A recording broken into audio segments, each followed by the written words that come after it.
दोस्तों, आज की गौतम बुद्ध कहानी के माध्यम से हम आपको बताएंगे कि बुद्ध के नजरिए से हमारे जीवन का मूल्य क्या है। हम में से बहुत से लोग अपनी जिंदगी की कीमत नहीं समझते और ऐसी चीजों में अपनी जिंदगी बर्बाद कर देते हैं जिससे हमें ही नुकसान होता है। कुछ लोग शराब के पीछे, कुछ लड़कियों के पीछे और कुछ पैसों के पीछे अपना पूरा जीवन बर्बाद कर देते हैं। आज की बुद्ध कथा के माध्यम से आपको पता चलेगा कि हमारा जीवन कितना अनमोल है और हमें अपना यह अनमोल जीवन कैसे जीना चाहिए। एक समय की बात है, गौतम बुद्ध अपने शिष्यों को जीवन से जुड़ी अच्छी और बुरी बातों का ज्ञान दे रहे थे। सभी शिष्य बड़े ध्यान से उनकी बात सुन रहे थे। उन सभी में एक शिष्य ऐसा भी था जिसे प्रश्न पूछने की आदत थी। वह उठकर गौतम बुद्ध के पास गया और उनसे बोला, आप हमें जीवन के बारे में जो कुछ भी सिखा रहे हैं उसका क्या फायदा, क्योंकि हम में से कई बच्चे तो यह भी नहीं जानते कि हमारे जीवन का मूल्य क्या है और यह जीवन कितना कीमती है हमारे लिए है। पहले कृपया हमें बताएं कि इस जीवन का मूल्य क्या है। बुद्ध ने अपने शिष्य की बात सुनकर अपने कमरे में जाकर पत्थर का एक चमकता हुआ टुकड़ा ले आया। मैं तुम्हें इस जीवन का मूल्य तब बताऊंगा जब तुम्हें इस पत्थर का सही मूल्य पता चलेगा, उन्होंने कहा और टुकड़ा अपने शिष्य को दे दिया। आप भी इस पत्थर के टुकड़े को किसी को नहीं बेचें। शिष्य गौतम बुद्ध की बात मानकर बाजार की ओर चले गए। उसने पहले बाजार में एक फल विक्रेता को देखा और उसे एक पत्थर दिखा कर पूछा, इस पत्थर के बदले तुम मुझे कितने फल दे सकते हो? फल विक्रेता ने कहा, यह पत्थर कोई खास नहीं है, लेकिन फिर भी मैं तुम्हें इसके बदले में 10 केले दे सकता हूं। वह शिष्य उस पत्थर को लेकर आगे बढ़ गया। तभी उनकी मुलाकात एक सब्जी बेचने वाले से हुई।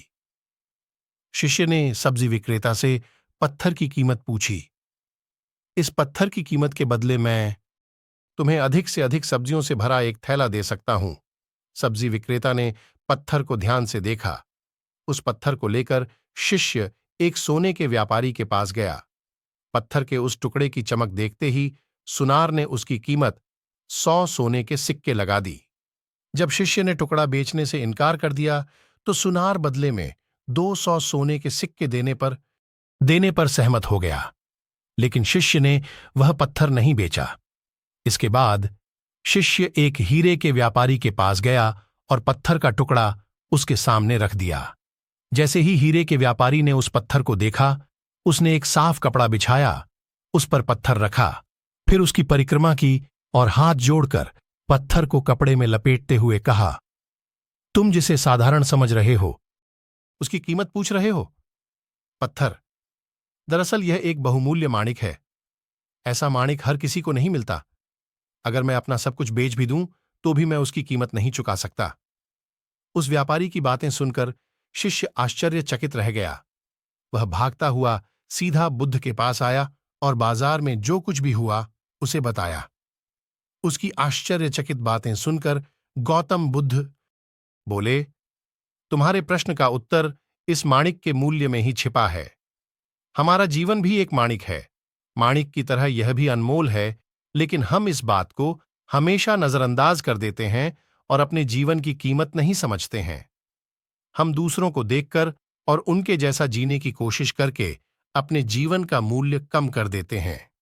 हम सोचते हैं कि हमारे जीवन का मूल्य वही है जो दूसरे हमें बताते हैं, लेकिन हमेशा याद रखें कि दूसरा व्यक्ति आपको अपनी स्थिति, बुद्धि और समझ के अनुसार महत्व देता है।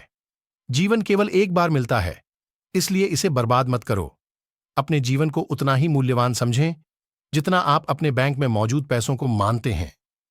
आज के समय में लोग प्यार, पैसा और दिखावा जैसी चीजों को अपनी जान से भी ज्यादा कीमती मानते हैं।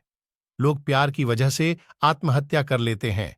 पैसे के नाम पर वो ऐसे काम करने लगते हैं जिससे उनकी जिंदगी बर्बाद हो जाती है। नाम कमाने के नाम पर वो गलत काम करने लगते हैं। हमेशा याद रखें कि दिखावा करना जरूरी नहीं है। प्यार दोबारा पाया जा सकता है, पैसा दोबारा कमाया जा सकता है, लेकिन जिंदगी दोबारा नहीं पाई जा सकती। इसलिए अपना अनमोल जीवन अच्छे से जिएं। हर सेकंड का आनंद लें। कभी यह मत सोचो कि तुम इस दुनिया में किसी काम के नहीं हो। ये कभी मत सोचो कि तुम्हारा जीवन निरर्थक है। तुम्हारे होने या न होने से कोई फर्क नहीं पड़ता। जब भी आपके मन में ऐसे नकारात्मक विचार आएं, तो बस खुद को याद दिलाएं कि जीवन एक रत्न है और यह अमूल्य है। मेरे सभी प्यारे भाइयों, अगर यह कहानी आपको अच्छी लगी हो तो हमारे चैनल को सब्सक्राइब करो, ताकि आपका छोटा भाई भगवान बुद्ध से रिलेटेड वीडियो और कहानी मुफ्त में दिखाता रहे। हम मिलते हैं नई कहानी वीडियो में। सभी भाइयों को नमो बुद्ध।